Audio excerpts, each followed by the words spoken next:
Greetings and welcome to this video on how to make a virtual choir. Today, I am joined by three virtual colleagues, Kathleen Hansen, Troy Robertson, and Laura Sam. Together, we will walk you through the 6 steps to making a virtual choir. Our goal is to help all of you out there who want to make virtual choirs but may be intimidated or even overwhelmed by the prospect. Okay, so step 1, pick your music and get the legal licenses. I'm going to be honest, this process can be extremely complicated and frustrating.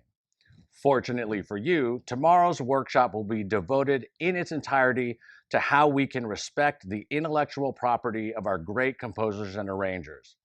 But for now, let's say you've chosen the perfect piece of music, gotten the legal clearances for your virtual choir, and are ready to begin. Troy? Thanks, David. With that, let's move on to step 2 and create some guide tracks. For each part of this process, you have options, and your choices are going to determine how long your project takes to complete. You can keep it simple and create just an audio track, or you can use the audio track and combine it with video of yourself conducting or footage of the score. To begin, I make a score in a notation program such as Sibelius or Finale. I export an XML file from there, and this becomes the basis for my guide tracks. If the piece is a cappella, if there's a lot of tempo variation or fermatas, a click track really helps the singers to be more unified and expressive. This is just a percussion line that subdivides the beat. I create all of this in a digital audio workspace such as Logic, Pro Tools, Audacity, or GarageBand. Though we want our singers to read well, mixing separate tracks for your sopranos, altos, tenors, and basses with one part predominating helps them sing with confidence. Finally, if I want to create a movie guide and add visual elements such as footage of myself conducting or images of the score, I use the techniques that Laura is going to talk to us about in just a moment. Once you've got your guide tracks, it's time for step 3, creating the submission procedures for your singers.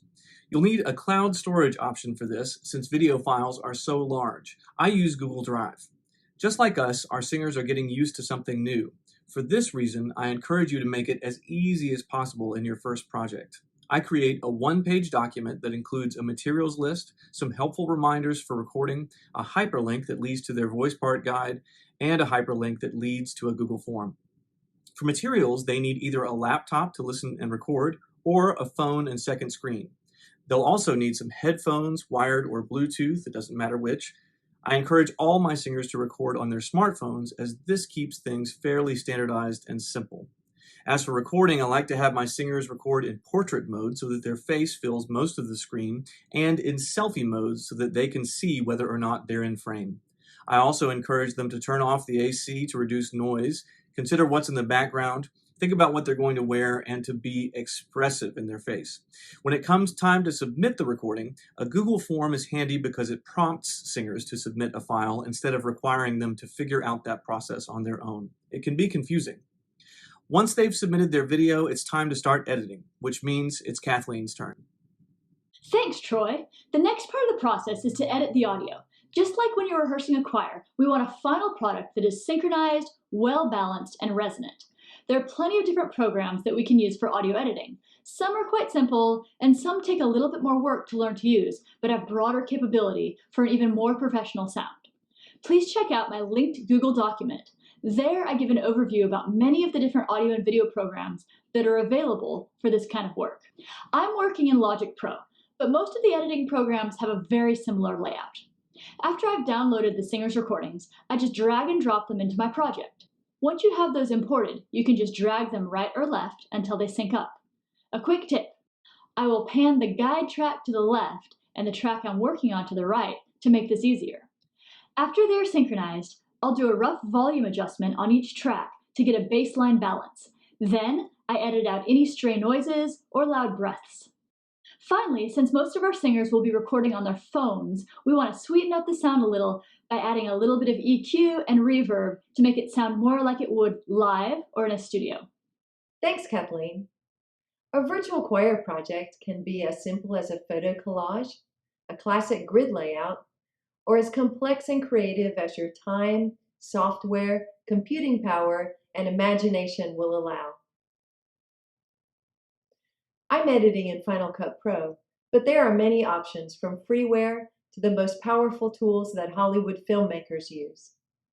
The process of video editing is fairly straightforward.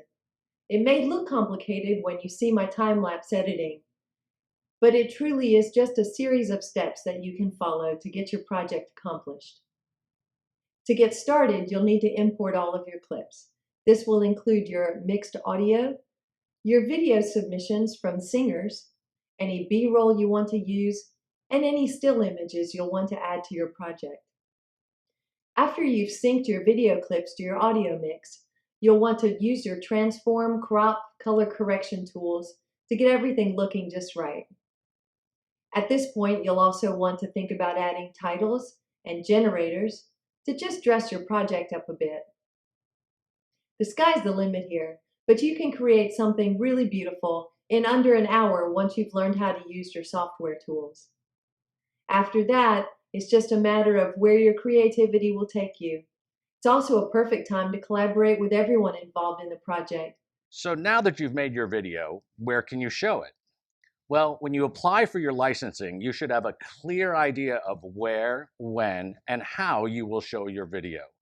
Will you put it on YouTube and leave it there, or will you show it once during a live presentation? Now, when considering your platform, remember that your virtual choir can reach far more people than can attend your concerts, and that people are actively searching for virtual performances by groups just like yours. For example, after my first virtual choir, a local TV station called and asked if we could perform on a special Memorial Day broadcast. Just think of the opportunities. I hope you've become excited to join the virtual choir revolution, but just in case you're still a little leery, let me toss this back over to Laura. Creating virtual choirs can be challenging, but also rewarding and fun. This is a scary moment filled with lots of uncertainty, but if we work hard and help one another, we can get through it. Musicians are creative and resilient. We can carry that into this work in the virtual world. And remember, there are lots of resources out there and people like us who can help you every step of the way. Good luck and have fun.